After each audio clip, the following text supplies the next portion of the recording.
Hvala. Za Krisa, Radio 1.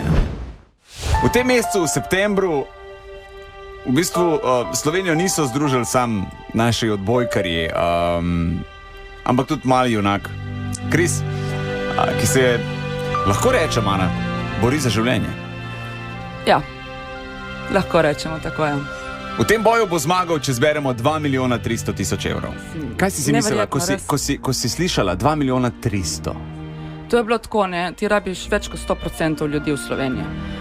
Ampak to, kar se je zgodilo, mislim, ko slišiš tako, dobivaš sporočila, ko poslušaš radijske sprejemnike, ko v bistvu govorijo naš Kris.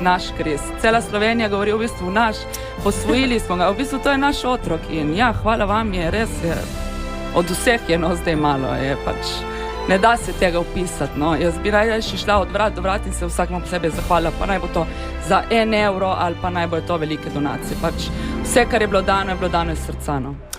Koliko blizu smo? 2 milijona 300 tisoč evrov. Po zadnjih informacijah smo bili okoli 2 milijonov. Bližamo se cilju, no, definitivno. To je nekaj neverjetnega, no. Jaz bi rad, da poknjižimo ta trenutek še tole. 5000 evrov za Krisa, Radio 1. Izvoli. Hvala. Skratka, hvala vsem radijskim hišam, Radio 1, ki je doniral to. Hvala celi Sloveniji. Kris 5 na 1919. Mi bomo poknjižali vse, kar boste poslali. Aj prav.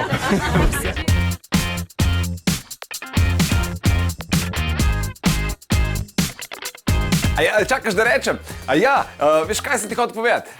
Če nas rad poslušaš zjutraj, Denis Audić Show, polajkaj še Facebook, pa polajkaj še Instagram, polajkaj, kar lahko polajkaš, stari, sam polajkaj. Aj prav, polajkaj pa poslušaj, stisni like.